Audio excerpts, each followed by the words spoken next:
이번에는 2014년도 제1회 2014년 3월 2일에 출제되었던 문제풀이 과정을 들어가 보도록 하겠습니다. 자, 1번 스프링클러 설비에서 교차 배관은 가지 배관 밑에 수평으로 설치한다. 교차 배관의 구경은 적어도 몇 밀리미터 이상이어야 하는가라고 되어 있습니다. 자, 이렇게 이제 그 교차 배관은 가지 배관 밑에 설치할 수 있고 수평으로 이렇게 설치를 할 수가 있죠. 자, 그래서 이제 스프링클러 설비의 이제 그 유수 검지 장치를 먼저 보게 되면, 자, 여기서 이렇게 이제 그 수직 입상이지, 수직 입상 주배관이지, 입상 주배관. 자, 여기가 이제 입상 주배관이 있고, 주배관. 자, 입상 주배관에서 이제 하나의 라인을 따서 이제 여기에 이제 뭐가 들어간다? 자, 이렇게 이제 일단 습식으로 설명을 하게 되면, 자, 개폐 표시형 게이트 밸브가 들어가고, 자, 여기 유수 검지 장치 하나 들어가지. 자, 습식 유수 장치 알람 밸브가 있다, 여기. 자, 알람 밸브가 들어가고, 자, 여기에서 하나를 따서 이제 이렇게 배관이 나와서 이제 여기에 이렇게 쭉 해서 수평 주행 배관이 들어가지. 자, 요거는 이제 수평 주행 배관, 주행 배관. 자, 수평 주행 배관에서 이제 무슨 배관이 나오느냐, 이제 교차 배관이 이렇게 연결되지. 이렇게 이제 교차 배관이 연결된다. 자, 요거는 이제 교차 배관이지, 교차 배관. 자, 그 다음에 이제 교차 배관은 이제 가지 배관을 연결하는 배관이기 때문에 이제 여기에서 이제 이런 식으로 이제 이렇게 이제 가지 배관이 이제 연결되지. 자, 요게 이제 가지 배관이 되겠다. 자, 그래서 가지 배관은 이제 스프링클러 헤드가 설치되는 배관이 이제 가지 배관이라 했습니다. 그래서 이렇게 이제 수평으로 설치하고 이제 가지 배관 밑에 교차 배관을 설치할 수 있다라고 되어 있죠. 그래서 여기에서 문제는 이제 교차 배관의 이제 최소 간격은 얼마인가? 교차 배관의 최소 간격은 40mm죠. 40mm 자, 이상이 되겠다. 40mm 이상. 그래서 답은 이제 4번이 되겠습니다. 다음 2번. 포소와 약재 혼합장치 중 아래 그림은 어느 방식이 맞는 것인가? 라고 되어 있습니다. 자, 여기에서는 지금 그림이 없기 때문에 이제 전체적으로 설명을 한번 드리겠습니다. 자, 그래서 이제 그 포소와 약재, 포소와 설비에 이제 혼합장치가 있습니다. 혼합장치. 혼합장치는 이제, 우리 국가화재안전 기준에서는 네 가지가 있죠. 네 가지. 자, 먼저 여기 보게 되면, 첫 번째가 뭐가 있느냐면 이제, 라인 프로포셔너가 있다. 라인 프로포셔너 방식이 있다. 자, 라인 프로포셔너 방식을 다른 말로 이제 관로 혼합 장치라고 하죠. 관로 혼합 장치라 한다. 자, 관로 혼합 방식, 관로 혼합 방식이 되겠습니다. 자, 라인 프로포셔너. 자, 이것은 이제 그 프로포셔너 방법 중에서 혼합 장치 중에서 이제 가장 간단한 방법이 이제 라인 프로포셔너 방법이 되겠습니다. 자, 여기에서 이렇게 이제 그 수조에서 가압송수 장치가 이제 물을 퍼 올려서, 자, 이제 여기 가압송수 장치하고 이제 여기 끝에 보게 되면 이제 포방출구가 있죠. 포방출구. 그래서 가압송수 장치하고 포방출 사이에 이제 벤추리관. 자, 벤추리관을 설치를 해서 벤추리 작용에 의해서 이제 포원액이 이제 혼합 방식이다. 포원액 탱크가 있습니다. 탱크에서 순수한 벤추리 작용에 의해서 이제 포원액이 이제 혼합되는 방식이 이제 라인 프로포셔너 방식이 되겠습니다. 그래서 이제 자, 중요한 것은 여기 벤추리관이 들어가야 되고, 가압송수 장치와 이제 포방출 방식 사이에 들어간다. 사이에. 자, 이런 것들이 이제 라인 프로포셔너 방식이 되겠습니다. 자, 두 번째 보게 되면 이제 뭐가 있어요? 펌프 프로포셔너 방식 있죠. 자, 펌프 프로포셔너 방식이 되겠습니다. 자, 펌프 프로포셔너 방식하고 이제 프레저 사이드 프로포셔너 방식하고 항상 혼동된다 했기 때문에 관심 있게 보라 했죠. 자, 그래서 펌프 프로포셔널 방식은 이제 가압송수 장치를 이제 이용하는 방식이 이제 펌프 프로포셔널 방식이 되겠습니다. 이것도 마찬가지 이렇게 수조에서 가압송수 장치를 이용해서 이제 여기 포 방출구까지 있는데, 가압송수 장치와 이제 포 방출 사이에는 이제 들어가는 게 없고, 자, 배관에 이제 펌프 가압송수 장치의 흡입축과 이제 포출축을 이제 배관을 연결을 한 다음에 이제 여기에 뭐가 들어갑니까? 여기에 이제 혼합기가 하나 들어가죠. 혼합기가 하나 들어갑니다. 혼합기 사이에서 이제 여기 배관을 연결해서 이제 포 원액 탱크, 포 원액 탱크와 이제 혼합기 사이에 여기 뭐가 들어가느냐? 농도 조절 밸브가 들어가죠. 농도 조절 밸브가 들어가서, 자, 이제 어떻게 됩니까? 펌프 출구 쪽에 이제 물을 요쪽에 이제 혼합기 쪽으로 보내서 여기 혼합기에서 이제 이쪽에 이제 농도 조절 밸브에서 정하는 이제 그 포 원액의 양에 따라서 이렇게 혼합해서 이제 포 방출구로 보내는 방식이 이제 펌프 프로포셔널 방식이 되겠습니다. 그래서 자, 이러한 이제 여기 보게 되면 이제 혼합기가 있고, 자, 농도 조절 밸브, 포 원액 탱크하고 혼합기 사이에 이제 농도 조절 밸브가 들어간다. 자, 이런 것 좀 기억하시고, 자, 요게 이제 가압송수 장치 펌프를 이용한다 해서 이제 펌프 프로포셔널 방식이 되겠습니다. 자, 그다음에 세 번째 보게 되면 이제 프레저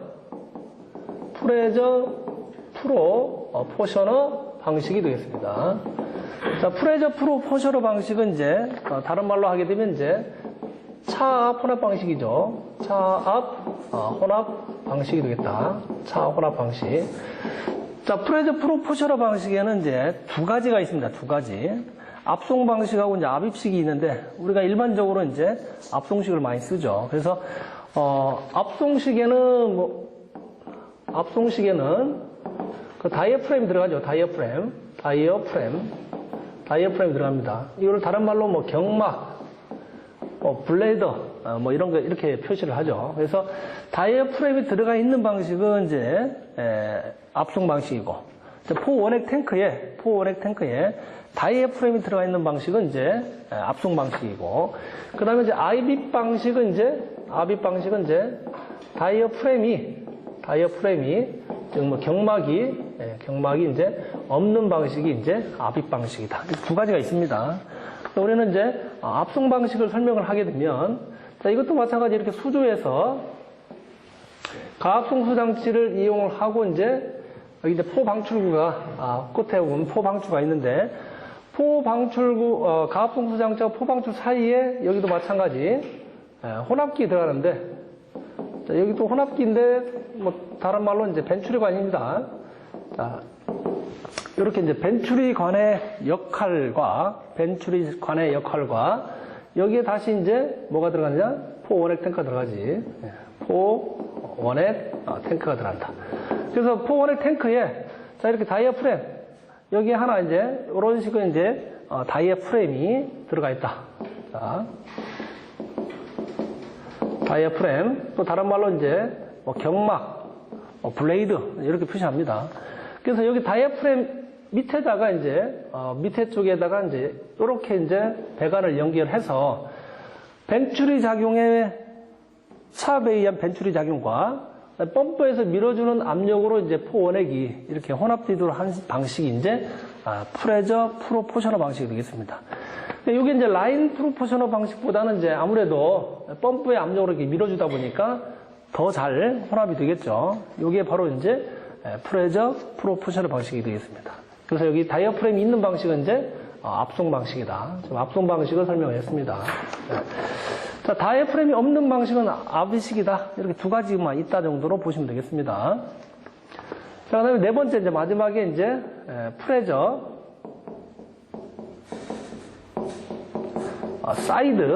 사이드 프로포셔널 방식이 있다. 자, 요거는 이제 다른 말로 이제 압입 혼합 방식이라고 합니다. 압입 혼합 방식. 압입 혼합 방식이 되겠다. 프레저 사이드 프로포셔널 방식. 자, 요거는 이제 그 프레저 프로포셔널 방식에다가 압입용 펌프를 추가로 설치해서 혼합하는 방식이 되겠습니다. 그래서 여기서 이제 마찬가지 수조에서 가압송수 장치를 이용하고, 자, 여기에 이제 포방출구가 있고, 포방출 사이에 여기에 이제 뭐가 들어가느냐? 압입기가 들어가죠, 압입기. 예. 자, 압입기가 들어갑니다. 자, 압입기가 들어가고, 자, 압입기 쪽에 이제 포원액 탱크에서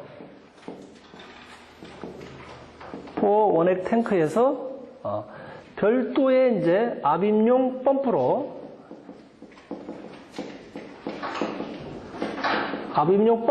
이제 압입기 쪽으로 이렇게 보내서 혼합하는 방식이 이제 프레저 사이드 프로포셔너 방식이 되겠습니다. 그래서 이제 프레저 사이드 프로포셔너 방식은 프레저 프로포셔너 방식에다가 압입용 펌프가 별도로 들어간 타입이 프레저 사이드 프로포셔너 방식이 되겠습니다. 그래서 항상 혼동되는 게 이제 여기 2번 펌프 프로포셔너 방식하고 프레저 사이드 프로포셔너 방식이 이제 혼동된다는 거 여러분들 반드시 기억하시고, 그래서 프레저 사이드 프로포셔너 방식이 이제 별도의 펌프가 설치된다는 거. 자, 펌프 프로포셔너 방식은 기존의 가압송수 장치를 이제 흡입과 토출 쪽의 배관을 연결해서 혼합하는 방식이 이제 프레저 프로포셔너 방식이라는 것, 이렇게 기억을 하시기 바랍니다. 항상 혼동합니다.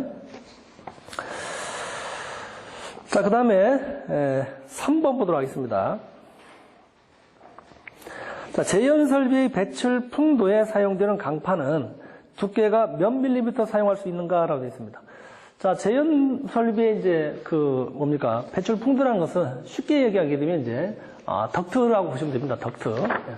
덕트를 보게 되면 이렇게 이제 사각형 형태가 우리가 주로 많이 사용되죠. 이렇게 이제 사각형 형태를 이제 철판을 절곡을 해서 이렇게 사각형의 이제 통으로 만든 것을 우리는 이제 덕트라고 하죠. 덕트. 그래서 덕트는 이제 주로 공기를 이제 이송하는 것이 이제 주 역할을 하는 것이 이제 덕트죠. 물이 이송하는 관은 이제 배관이라고 하고, 이렇게 공기가 이송하는 것은 이제 덕트라고 합니다. 덕트. 자, 덕트를 보게 되면 이렇게 긴변하고 이제 한쪽에는 이제 짧은 변이 존재합니다. 물론 상황에 따라서 이제 가로를 긴 변으로 하고 세로를 짧게 하는 경우도 있고, 요 반대로 가로를 짧게 하고 이제 세로를 길게 하는 경우도 있습니다. 그럼 여기가 이제 긴 변이 되겠고, 여기가 이제 짧은 변이 되겠죠. 짧은 변이 됩니다. 그래서 그 건물 구조체에 따라서 가로를 길게 하느냐, 세로를 길게 하느냐, 그 구조의 형상에 따라서 달라진다라고 보시면 되겠습니다. 그래서 이렇게 이제 그 긴 변을 이렇게 보게 되면 일정한 규격이 나오지 않게 되면 덕트가 이제 처짐이 발생할 수 있겠죠. 너무 길게 되면 이 덕트 길이가 긴데 얇은 철판을 쓰게 되면 이제 처짐 현상도 일어나고, 그다음에 이제 공기가 이송되는데 이제 공기 풍속이 존재하죠. 그럼 풍속에 의해서 떨림 현상이 존재할 수 있고, 그다음에 이제 공기를 보내게 되면 이제 뭐가 발생합니까? 압력으로 보내죠. 그러면 이제 여차하게 되면 이제 덕트가 이제 파손되는 경우도 있습니다. 그래서 그러한 현상을 방지하기 위해서 이제 최소 두께를 유지하고 있죠. 그래서 이렇게 이제 덕트 긴 변이 이제 최소 이제 우리가 이제 두께를 보게 되면 이제 0.5mm짜리가 있고, 0.6mm, 0.7은 없습니다. 0.8mm, 그 다음에 1.0mm, 그 다음에 이제 1.2mm. 자, 요렇게 이제 일반적으로 이제 합판 두께가 이제, 철판 두께가 0.5, 0.6, 0.8, 1.0, 1.2mm까지 주로 사용되고 있습니다. 물론 철판의 두께가 뭐 여기 이상도 있겠지만, 우리가 덕트용으로 이제 그 기계에서 절곡에 의해서 만들 수 있는 한계가 1.2T입니다. 물론 이제 그 스테인리스 같은 경우는 이제 강도가 더 세기 때문에 여기까지는 못 만들고, 일반적으로 지금 그 현재 공장에서는 1.0T까지가 이제 한계입니다. 스테인리스 같은 경우는. 그러나 이제 아연도 철판이나 이제 이러한 철판 같은 경우는 최대 한계가 이제 1.2T까지 이제 절곡을 할 수 있다라고 이렇게 이해를 하시면 되겠습니다. 그래서 이제 0.5mm 이상 같은 경우는 긴 변이 이제 450mm 이하. 450mm 이하까지는 철판의 두께가 이제 0.5mm로 이제 가능합니다. 자, 그 다음에 0.6T 이상 같은 경우는 이제, 덕트 폭이, 450초가에서 이제 750mm 이하까지는 0.6mm를 사용할 수가 있겠습니다. 현재 이렇게 다 사용하고 있습니다. 그다음 0.8mm 같은 것은 이제 75초가 이제 1500이죠. 1500mm 이제 이하까지는 이제 0.8mm 이제 이상의 0.8mm 철판을 사용한다라고 보시면 되겠고, 다음에 1.0mm는 이제 1500mm 초가 2250이죠. 2250mm 이하까지는 철판의 두께가 1.0mm까지 사용할 수 있고, 그 다음에 1.2mm는 이제 2250 초가죠. 2250 초가에서는 이제 1.2mm까지 사용할 수 있다라고 보시면 되겠습니다. 자, 여기에서는 강판의 두께가 몇 밀리미터 사용할 수 있느냐니까 이제 0.5mm 사용할 수 있다. 0.5mm부터.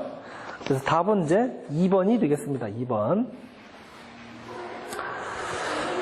자, 4번 보겠습니다. 다음 가로 안에 적당한 것은 되어 있습니다.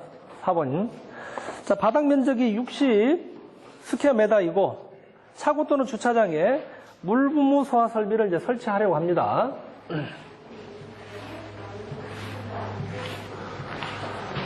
물분무 소화 설비를 설치하려고 하는데, 이때 수원의 저수량은 1스퀘어미터에 대해서 20L/min을 몇 분간 방수할 수 있는 양 이상이어야 된다라고 되어 있습니다.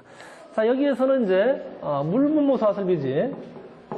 자, 물분무 소화 설비 수원의 저수량이죠. 서운의 저수량.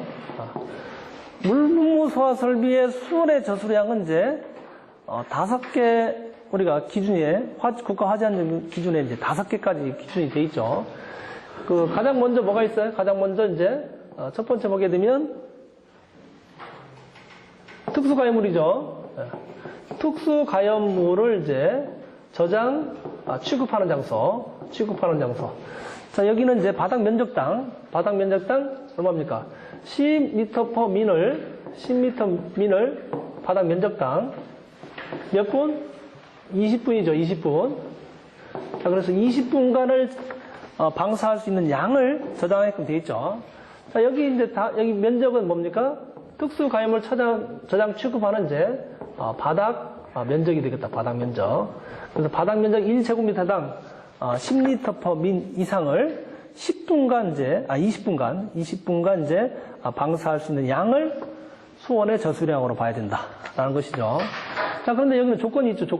조건이 바닥 면적이 이제 50스퀘어미터 이하일 경우에는 이제 최소한 50으로 해야 된다. 50으로. 예를 들면 바닥 면적이 36이다 할 경우에 36을 곱하는 게 아니고 최소한 50으로 곱해야 된다. 그래서 최소 규정이 있습니다. 네, 최소 규정. 자, 두 번째 이제 우리 문제가 나와 있던 차고 또는 주차장이지. 네. 자, 차고 또는 이제 주차장이 되겠다. 주차장. 자, 차고 또는 주차장은 주차장의 이제 바닥 면적당이지. 바닥 면적당 이것은 이제 20L/min이지. 20L/min. 자, 메다 제곱에 이제 곱하기 20분간을 방사할 수 있는 양. 자, 이것도 마찬가지 이제 차고 또는 주차장의 이제 바닥 면적이지. 이것하고 똑같지. 차고 또는 주차장의 이제 바닥 면적이고, 자, 이것도 마찬가지 차고 또는 주차장도 이와 특수가연물 저장 취급처럼 최소 규정 50스퀘어미터 이하일 경우에 50 최소 규정이 같이 있습니다. 차고 또는 주차장에도 마찬가지 1번에 특수가연물 저장 취급하는 거하고 같다. 자, 이렇게 이제 차고 또는 주차장은 이제 20L/min을 이제 방사할 수 있는 양으로 이렇게 하면 된다라고 보면 되겠습니다. 자, 그 다음에 세 세 번째가 이제 변압기죠. 절연유 봉임 변압기. 자, 변압기가 있습니다. 변압기. 봉임 변압기. 유입 변압기라고 하죠. 유입 변압기. 자, 변압기 같은 것은 이제 변압기에 이제 표면적이 있습니다. 변압기 표면적. 자, 변압기의 표면적 10리터. 표면적당 10리터죠. 표면적당 10리터를 얘는 곱하기 이제 20분간 이제 방사할 수 있는 양. 자, 여기는 이제 여기 제곱미터는 이제 변압기의 표면적이 되겠다. 자, 변압기의 표면적입니다. 변압기의 표면적. 자, 여기 조건에서는 변압기의 표면적인데 변압기의 바닥 면적은 어떻다? 바닥 면적은 제외한다. 제외. 자, 여기서 반드시 바닥 면적은 제외시켜야 된다. 바닥 면적은. 자, 예를 들면 이제 변압기가 이렇게 있을 경우에 자, 육면체라고 생각할 경우에 자, 이렇게 있을 경우에 자, 변압기 표면적은 이 부분, 여기 바닥 부분, 이 바닥 부분은 이제 제외를 시켜야 되고 표면적은 이제 여기 사면체, 여기 사면하고 이제 여기 상부지, 여기 상부하고 여기 표면 요 면적을 이제 합산해서 여기에다가 이제 10리터/민을 20분간 방사할 수 있는 양으로 이렇게 계산을 하면 되겠습니다. 자, 그 다음에 네 번째 뭐가 있어? 네 번째는 이제 케이블 트레이가 있지. 자, 케이블 트레이. 자, 또는 이제 케이블 덕트가 있습니다. 케이블 덕트. 자, 케이블 덕트 같은 경우에 이제 요거는 이제 케이블 트레이나 케이블 덕트의 이제 수평 투영 면적이지. 수평 투영 면적. 수평 투영 면적의 이제 12리터를 방사할 수 있는 양. 그래서 여기는 이제 여기도 마찬가지 면적이 들어가는데 이제 곱하기 여기도 시간은 20분이다. 20분. 자, 근데 여기 이제 면적이 뭐냐? 면적이 이제 수평 투영 면적이 되겠다. 수평 투영 면적. 수평 투영 면적당 12리터/민을 20분간 이제 방사할 수 있는 양이 이제 케이블 트레이 및 이제 케이블 덕트에 대한 물 분무 소화 설비의 이제 수원의 저수량이 되겠다. 자, 그 다음에 이제 마지막에 뭐가 있지? 마지막에 콘베이어 벨트가 있지. 네. 자, 마지막에 이제 콘베이어 이제 벨트가 있다. 자, 콘베이어 벨트가 있는데, 자, 콘베이어 벨트의 그 면적 있지. 밑에 면적. 자, 이것도 면적당 이제, 이것도 마찬가지 10리터/민이지. 10리터/민에다가 이제 면적에다가 이것도 곱하기 이제 20분간을 이제 방사할 수 있는 양이 되겠다. 자, 요거는 이제 콘베이어 벨트 면적. 요거는 이제 벨트 면적이 되겠다. 벨트 면적. 자, 벨트 면적당 10리터/민을 이제 20분간 이제 방사할 수 있는 양으로 이렇게 하면 되겠습니다. 자, 이 문제에서는 차고 뚫은 주차장이기 때문에 자, 차고 뚫은 주차장이 2번에 해당되는 거지. 2번에. 자, 2번에 해당되는데 여기서 중요한 것은 이제 바닥 면적이 중요한 게 아니고 몇 분간 방사할 수 있는 양이냐 했기 때문에 이제 답은 20리터지 20분. 20분이 답이 되겠습니다. 자, 그래서 답은 3번이네요. 3번.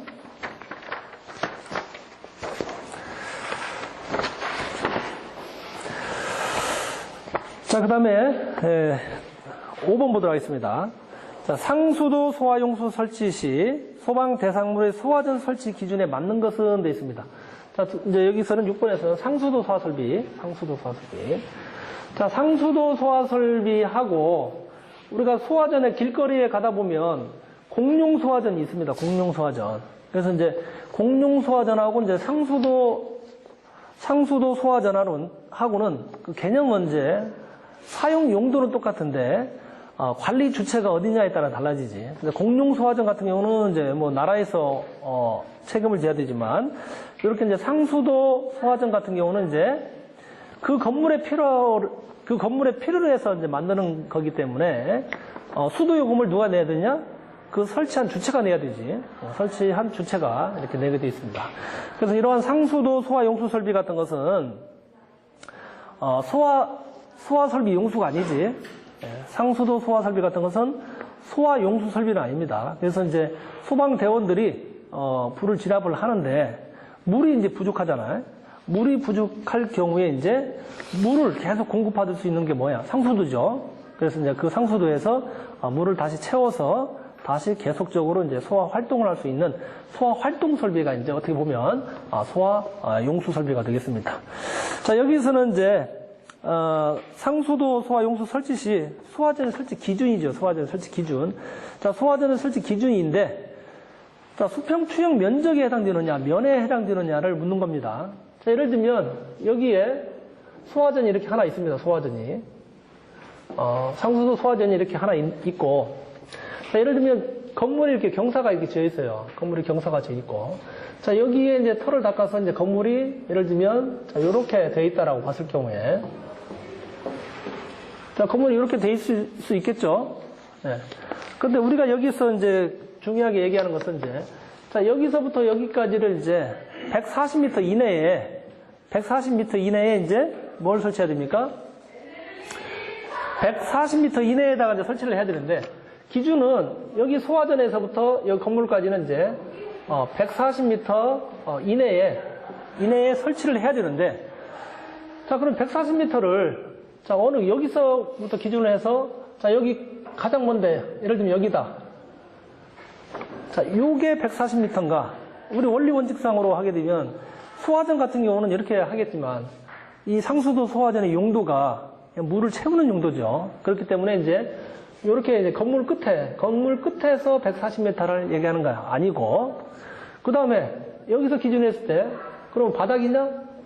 바닥 부분에 하고 이제 140m냐? 바닥 부분에 가장 먼 거리. 자, 이것도 아닙니다. 자, 이것도 아니고. 자, 이거 이제 그 수평거리를 얘기할 때는 이제 이 건물에 여기에다가 빛을 투과시켰습니다.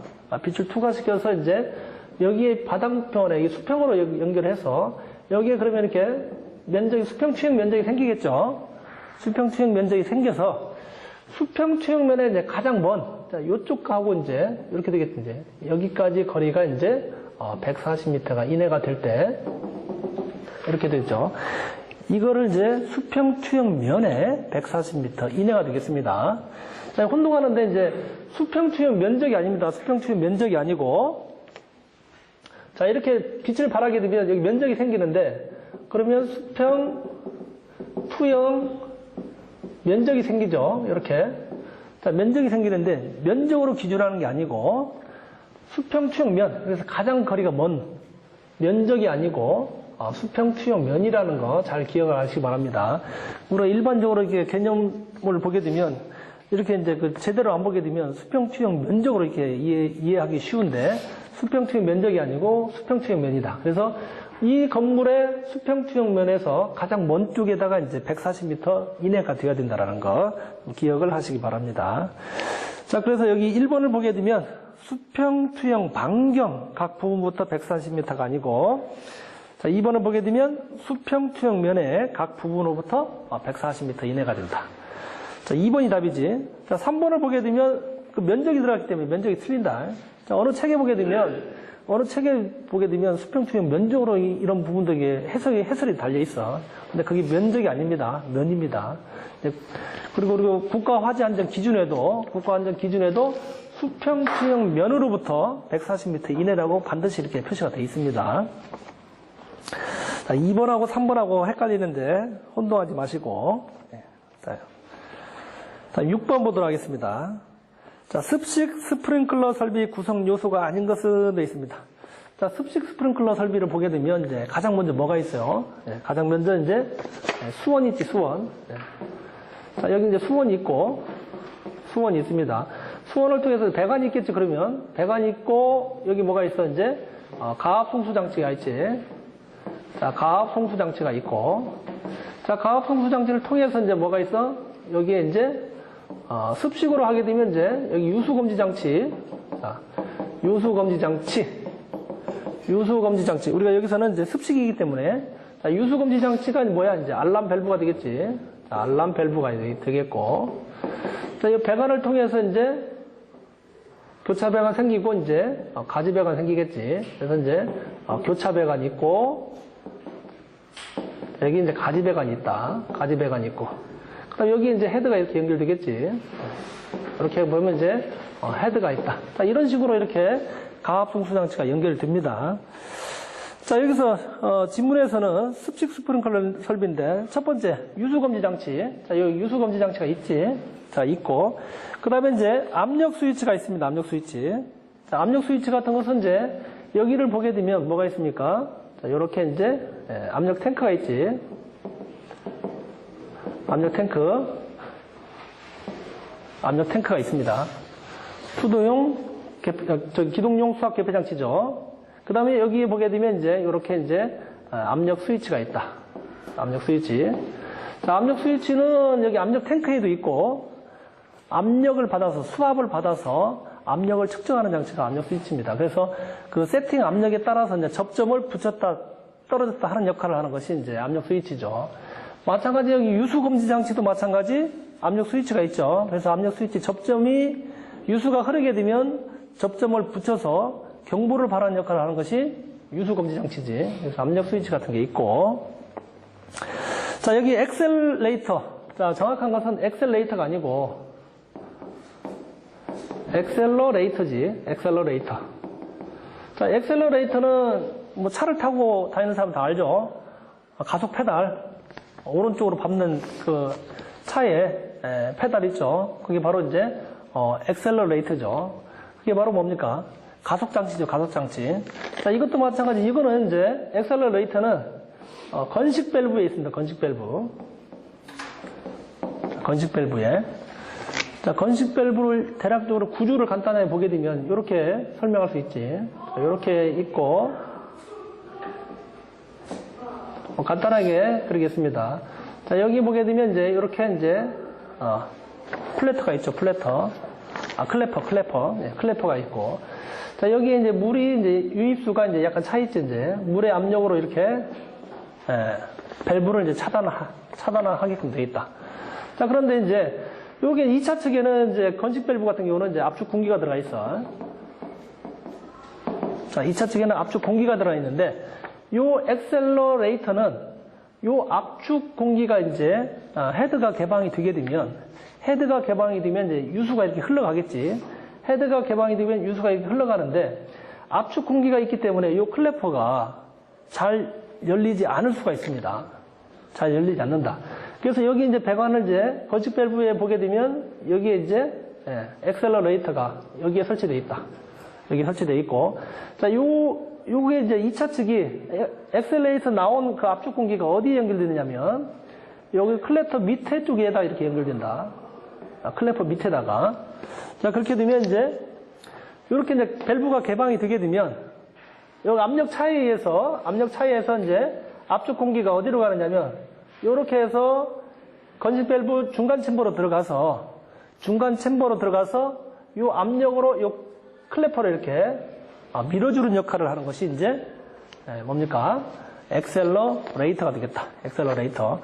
그래서 이제 그 엑셀러레이터 같은 것은 이제 건식 밸브하고 이제 한 몸체로 이루어졌습니다. 한 몸체로. 자, 그래서 이제 엑셀러레이터 같은 것은 뭐냐? 트립 시간을 이제 단축시키는 역할. 트립 시간을 이제 단축시키는 역할을 하는 것이 이제 엑셀러레이터가 되겠다.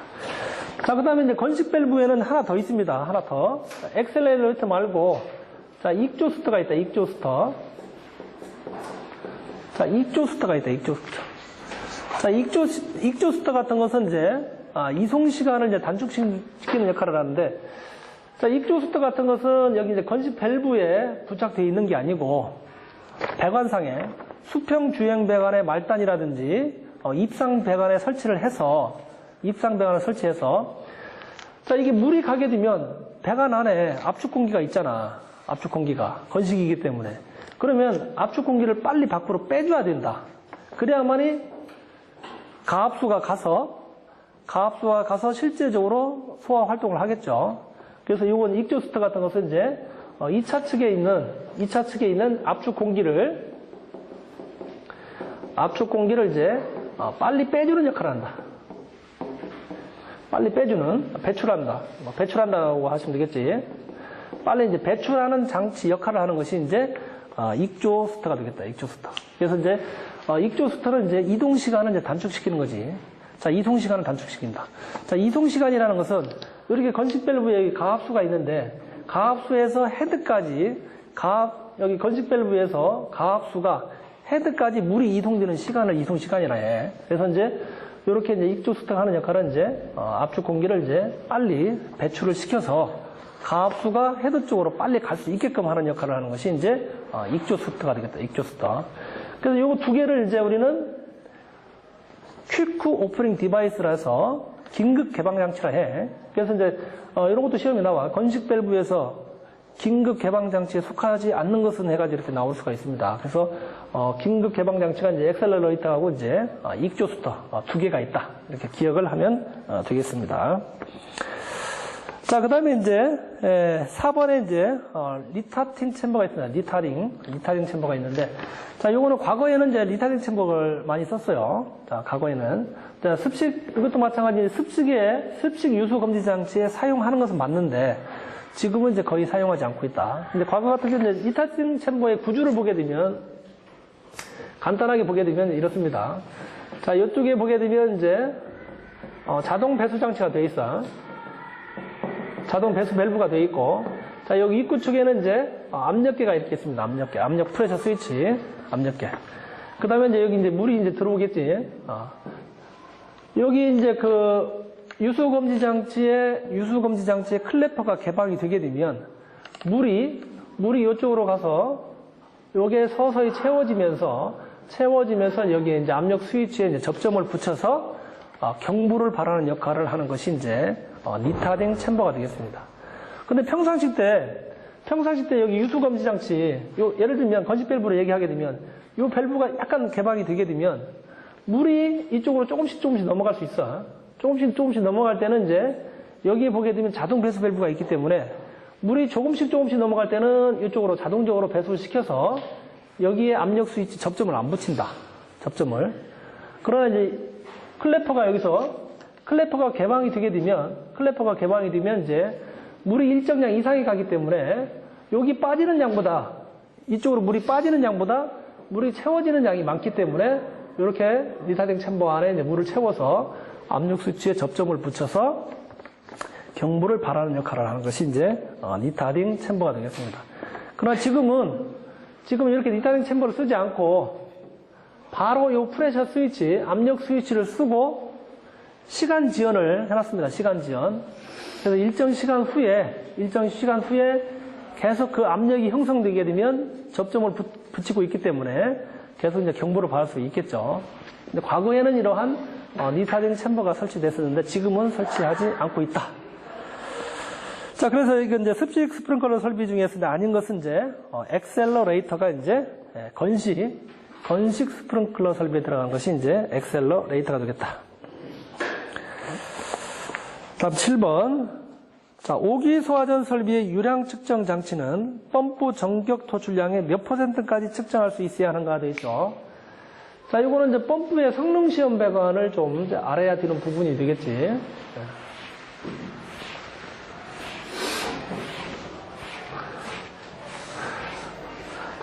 우리가 펌프의 성능 시험 배관을 보게 되면, 우리가 간단하게 보게 되면 이제 여기가 수주가 있고, 자, 여기가 이제 가압 풍수 장치가 있지. 그래서 여기로 올라가서 이제 체크 밸브가 있고, 그 다음에 여기가 이제 개폐 표시형 게이트 밸브가 있습니다. 그래서 이제 요 개폐 표시형 게이트 밸브 전에서 요 배관을 따지. 자, 그 다음에 여기서 이제 개폐 표시형 밸브가 하나 들어가고, 그 다음에 이제 플로메타, 유량계가 들어가고, 이제 여기에는 이제 유량 조절 밸브가 들어가죠. 자, 이렇게 해서 이제 다시 이쪽으로 들어가든지 이렇게 하는 역할이 이제 요게 이제 성능 시험 배관이 되겠다. 성능 시험 배관. 자, 성능 시험 배관은 이제 개폐 표시 밸브 이전에서 따야 되지. 이전에서. 그 다음에 요 앞쪽에는 개폐 표시 게이트 밸브고, 여기 뒤쪽에는 유량 조절 밸브라 있지. 유량 조절 밸브. 앞쪽에는 개폐 표시형 게이트 밸브고, 자, 뒤쪽에는 이제 유량 조절 밸브. 자, 유량 조절 밸브는 이제 글로우 밸브가 있습니다. 글로우 밸브. 자, 이렇게 이제 사용된다라고 보시면 되겠고. 자, 이렇게 이제 펌프 성능시험 배관을 보게 되면 성능시험 곡선이 있지, 성능시험 곡선. 자, 여기 이제 X축이 유량이고, 이제 Y축이 이제 양정이 되겠다, 양정. 네, 양정이 된다. 그래서 이제 양정 곡선을 그리게 되면 이제 양정 곡선이 이렇게 되고, 양정 곡선이 된다. 자, 그 다음에 이제 이쪽으로 이렇게 하게 되면 이제 저항 곡선이 있는데, 저항 곡선이 있다. 그래서 여기 만나는 지점이 이제 실제적으로 이제 운전점이 된다, 운전점. 자, 운전점이다. 그러면 요게 이제 이쪽에 압력이 펌프가 이제 여기 Q하고 여기 H가 바로 이제 펌프의 전격 유량이고, 요쪽은 전격 압력이지, 양정 압력이 되겠다. 자, 그런데 이제 펌프 성능 시험할 때 체절 운전 시하고 이제 전격 유량의 이제 150% 이상일 때를 이렇게 두 가지로 이렇게 구분을 하지. 자, 체절 운전이라는 것은 요 밸브를 닫은 상태에서 요 밸브를 닫고 이쪽 밸브를 닫은 상태에서 펌프를 이렇게 운전을 하는, 토출량이 제로인 상태 운전을 이제 체절 운전이라고 하지, 체절 운전. 체절 운전이라는 것은 여기다, 여기. 토출량이 제로인 상태에서 여기에 이제 전격 토출 압력이 140%를 이제 넘지 않도록 해야 되겠지. 140%를 넘지 않도록 하고. 그러니까 체절 운전 시에는 전격 토출 압력의 140%를 넘지 않도록 이렇게 되어 있습니다. 자, 그 다음에 이제 유량이 이렇게 좀 증가했을 때, 유량이 여기 지점이다. 자, 그러면 이제 여기에서 유량이 이제 150% 유량이 이제 증가했을 때, 전격 토출 유량은 압력은 이제 65% 이상이 되게끔 이렇게 하나 있죠. 예. 그래서 이제 체절 운전 시에는 140%가 되겠고, 자, 그 다음에 이제 140%를 초과하지 않아야 되겠고, 그 다음에 이제 유량을 150% 늘렸을 때 전격 토출 압력은 65% 이상이 되어야 된다 했습니다. 이것도 같이 알아두고, 그 다음에 여기 문제에서는 여기잖아, 여기 유량 측정 장치. 자, 여기 유량 측정 장치는 이제 얼마까지 유량을 측정할 수 있어야 되느냐? 전격 토출 유량의 175%까지. 자, 175%까지 유량을 측정할 수 있는 유량이 되어야 되겠다. 그러니까 예를 들면 유량이 100리터다. 자, 전격 토출 유량이 100리터 per min이다. 전격 토출량이 100리터 per min일 경우에 여기 있는 그 성능시험 배관에 붙이는 요 유량계는 최소한 스타 175리터 per min 이상을 측정할 수 있는 그러한 유량계를 두셔야 된다는 얘기가 되겠지. 자, 그래서 여기 답은 이제 3번. 펌프 전격 토출량의 몇 %까지 측정할 수 있어야 되는가? 175%. 그래서 전격 토출 유량이 100리터 per min일 경우 같은 경우는 175리터 per min까지 측정할 수 있어야 되겠습니다. 자, 8번 보도록 하겠습니다. 자, 피난로의 급기 가압에 의한 제어 방식에서 예상되는 문제점과 거리가 가장 먼 것은 되어 있습니다. 자, 이게 피난로의 급기 가압 방식 같은 것은 특별 피난 계단의 계단실 및 부속실을 이제 제어하는 그러한 설비가 되겠습니다.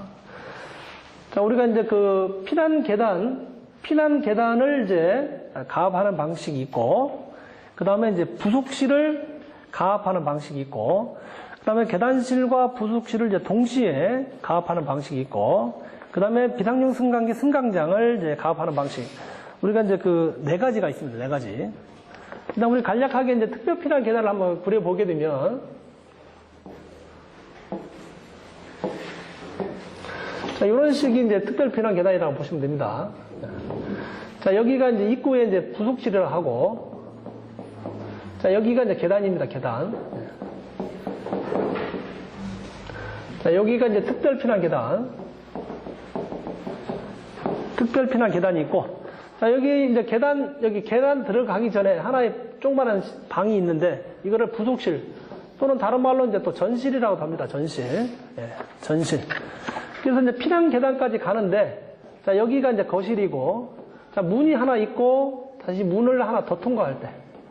자, 이렇게 문을 두 개를 열고 가야만 이 계단에 들어갈 수 있는 그러한 계단을 이제 우리는 특별 피난 계단이라 합니다. 특별 피난 계단. 예. 자, 특별 피난 계단은 다시 한번 설명드리면, 여기 거실에서 계단까지 가는데, 문을 두 개를 통과해야만 계단이 볼 수 있는 것, 이런 것을 이제 특별 피난 계단이라 합니다. 자, 그렇게 되면 사람이 이제 여기가 이제 화재가 발생했죠, 거실에서. 자, 화재가 발생했을 경우에, 자, 이렇게 이제 이쪽으로 이제 계단실로 연기가 들어가게 되면, 피난하는 사람이 연기에 이제 질식할 수 있겠죠. 그래서 이제 이쪽에 이제 연기가 들어오지 못하도록 제연구역을 설정을 해야 됩니다. 제연구역을. 자, 제연구역을 설정하는데 이제 특별 피난 계단의 이제 계단실 및 부속실에서 이제 제연 설비는, 자, 여기 계단실만 이쪽에다가 이제 가압하는 방식이 있고, 계단실만 가압하는 방식이 있고, 그 다음에 여기 부속실이지. 여기 부속실에다만 이제 가압하는 방식이 있고,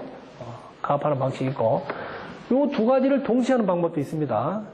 여기도 가압 걸고 여기도 가압 거는 경우 두 개 다 동시에 하는 방법이 있고, 그 다음에 한 가지 더는 이제 비상용 승강기가 있습니다. 비상용 승강장에다가 이제 가압하는 방식이 있다. 자, 이렇게 본다라고 보시면 되겠습니다. 자, 이렇게 있는데, 자, 여기에서 예상되는 문제점과 이제 거리가 가장 먼 것은 되어 있습니다. 자, 1번을 보게 되면 전실 등이 문이 열려져 있으면 가압 제한이 곤란하다 되어 있죠. 자, 여기 이제 이게 부속실 또는 전실이라 했기 때문에 전실에다가 지금 가압을 하고 있는데, 전실에다가 이제 신선한 공기를, 외부의 신선한 공기를 여기다 불어 넣어서 이쪽에 화재가 발생된 연기 등이 이렇게 침투하지 못하도록 지금 가압을 하고 있습니다. 가압을 하고 있는데, 여기는 문을 개방을 하게 되면 어떻게 되겠어요? 문을 개방을 하게 되면 가압이 잘 안 되겠지. 여기다 이 밀폐가 돼 있을 경우에 바람을 집어넣게 되면 가압이 유지되는데, 문을 개방을 시키게 되면 가압이 잘 안 되겠지. 자, 1번은 맞는 얘기고, 자, 2번을 보게 되면 누설된 공기가 화재실로 인입되면 화재가 거세진다. 자, 이렇게 문이 있는데, 우리가 일반적으로 문이라는 것은 밀폐가 완벽하게 안 되죠. 밀폐가 안 됩니다. 그래서 공기가 반드시 누설 공기가 생기는데, 이렇게 이제 누설 공기가 생기게 되면, 누설 공기가 이렇게 생기게 되면 여기를 가압을 하기 때문에 누설 공기가 생기게 되면 여기 화재가 발생된 쪽으로 공기가 갈 수 있겠죠. 공기가 가게 되면 산소를 이제 공급하는 차원이 되기 때문에 이제 화재가 이제 거세지죠. 자, 2번도 맞고. 자, 3번. 공기가 누설될 수 있는 실의 틈새 등의 산정에 변수가 많으며, 자, 계산된 면적도 실제 상황과의 차이를 예상할 수가 있습니다. 그래서 이렇게 이제 누설량을 이제 정확하게 체킹을 해서 우리가 이제 가압량은 얼마인지 이렇게 계산하는 식들이 있습니다. 자, 네 번째. 급기 가압하는 공기량은 최대한 크게 해야 된다라고 되어 있죠. 자, 이거는 지문 속에 답이 있어요. 지문 속에. 지문 2번을 보게 되면 누설된 공기가 화재실로 인입되면 화재가 거세진다 했지. 자, 그렇기 때문에 무턱대고 공기량을 많이 집어넣는다 해서 이쪽에는 압력을 형성시키기는 가장 좋겠지. 가장 좋지만 여기 압력이 너무 세게 되면 공기가 이제 반드시 이렇게 밀려서 나가기 때문에 좋지 않은 방법이기 때문에 거기에 맞는 공기량을 이제 집어넣어줘야 되겠죠. 그래서 이제 답은 이제 4번이 틀렸습니다. 자, 9번. 자, 가압풍수 장치 펌프가 작동하고 있으나 포 헤드에서 포가 방출되지 않는 경우의 원인으로서 관계가 적은 것은 돼 있어. 자, 1번을 보게 되면 포 헤드가 막혀 있다. 자, 포 헤드가 막혀 있으면 당연히 포가 안 나오겠지. 그럼 2번, 배관이 막혀 있다. 배관이 막혀 있으면 물하고 이제 포 수용액 등이 제대로 흘러가지 않기 때문에 배관이 이제 막히게 되죠. 다음 3번, 제어 밸브 및 자동 밸브가 열리지 않는다. 이거는 3번은 좀 애매모호합니다. 3번은. 자, 4번을 보게 되면 전기 계통의 접속이 불량이 있다라고 되어 있습니다. 자, 우리가 일반적으로 이제 여기 그 문제를 보게 되면 가압송수장치 펌프가 작동하고 있다라고 되어 있기 때문에 가압송수장치 펌프가 작동되어 있다라고 전제하에 전기계통의 이제 접수 불량이 이제 일어나지 않는다라고 이제 답을 4번으로 할 수가 있겠는데 지문 3번도 좀 애매모호합니다. 해석상의 문제는 있어요. 해석상에. 근데 여기서는 이제 가압송수장치 펌프가 정상적으로 작동하고 있다라는 전제하에 답은 4번으로 이렇게 하겠습니다. 다음 10번. 자, 그림과 같이 어느 고층 건물에 시설된 연결 송수관의 체크밸브와 소방대 연결 송수구 간에 자동 배수 밸브 장치가 이제 설치가 되어 있습니다. 자, 이 장치는 모든 소방 대상물의 연결 송수관에 거의 필수적인 것이다. 자, 이 장치에 관한 설명으로 이제 옳은 것은 되어 있습니다. 자, 이거 연결 송수관을 간단하게 한번 그려 보게 되면 연결 송수관을 보게 되면 이제 습식하고 이제 건식이 있다 있어. 연결 송수관은 습식하고 건식이 있다. 자, 이렇게 이제 그 송수구가 이렇게 설치가 되고, 자, 습식 같은 경우는, 자, 그 다음에 여기 이제 체크밸브가 있고, 자, 그 다음에 이제 각 층에 이제 이렇게 방수구가 있고, 자, 여기 이제 탱크가 옥상에서 이제 물이 습식이기 때문에 이제 계속 공급이 돼야 되겠지. 자, 그래서 이제 여기서부터 체크밸브서부터 여기까지 방수구까지 항상 다 물이 차 있는 방식이 이제 우리는 습식이지, 습식. 습식이 되겠다. 그래서 여기 이제 그 자동 배수 밸브가 설치가 돼야 되는데 습식 같은 경우는 체크밸브 이후에는 계속 물이 차 있어야 되기 때문에 여기 송수구하고 체크밸브 사이에 이제 뭐가 들어간다? 자동 배수 밸브가 들어간다. 여기 이제 자동 배수 밸브가 되겠다. 자, 그래서 습식 같은 것은 이제 송수구, 자동 배수 밸브, 체크 밸브로 이렇게 연결이 되지.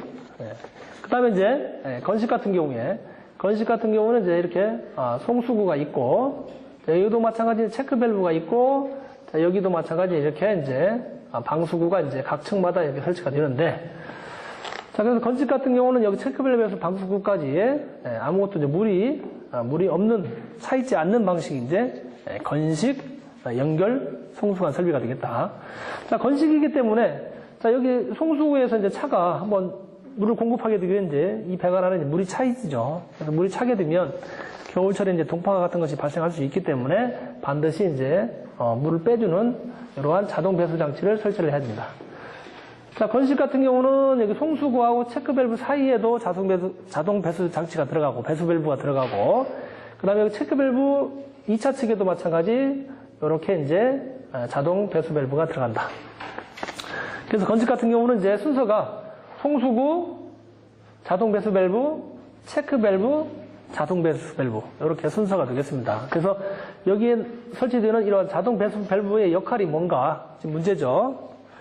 자, 1번. 외부로부터 송수구를 통해 투입되는 이물질에 의해 체크밸브와 송수구 간에 배관이 막혀 있는지 여부를 이 장치에 의해서 점검할 수 있다. 자, 요거는 어떻게 보면 이제 스트레이너 개념이라고 보시면 됩니다. 스트레이너 개념. 자, 2번. 이 장치는 화재 시 소방 펌프차로부터 급수될 때의 수격을 완화시켜주기 위한 것이다. 요거는 뭐야? 수격 방지기에 대한 문제지. 수격 방지기. 자, 그 다음 3번. 체크밸브와 송수구 사이에 잔류될 수 있는 물이 저절로 배수되는 장치다. 요거죠. 그래서 송수구하고 체크밸브 사이에 소방차가 와서 물을 공급을 하게 되면 이 안에 물이 들어가 있게 되면 겨울철 같은데 이제 동파가 일어나서 배관이 파손될 수 있기 때문에 반드시 요 사이에는 물을 빼주는 그러한 자동 배수 밸브가 들어가야 된다. 3번이 답이 되겠습니다. 자, 4번을 보게 되면 이 장치는 배관 내부에 대한 정기적인 통수 소재를 위한 것이다 라고 되어 있는데, 자, 이런 것 같은 것은 어떻게 보면 이제 스프링클러 설비 같은 것은 이제 뭡니까? 청소용 밸브 또는 뭐 어디 설치 위치에 따라서 이제 드레인 밸브가 될 수도 있고, 또 배수 밸브, 물을 빼주는 배수 밸브가 될 수도 있고, 또 배니 밸브 이렇게 용어를 쓸 수가 있습니다. 그래서 여기에서는 이제 자동 배수 밸브에 대한 설명은 이제 3번이 되겠습니다. 자, 이번 시간 여기까지 하겠습니다.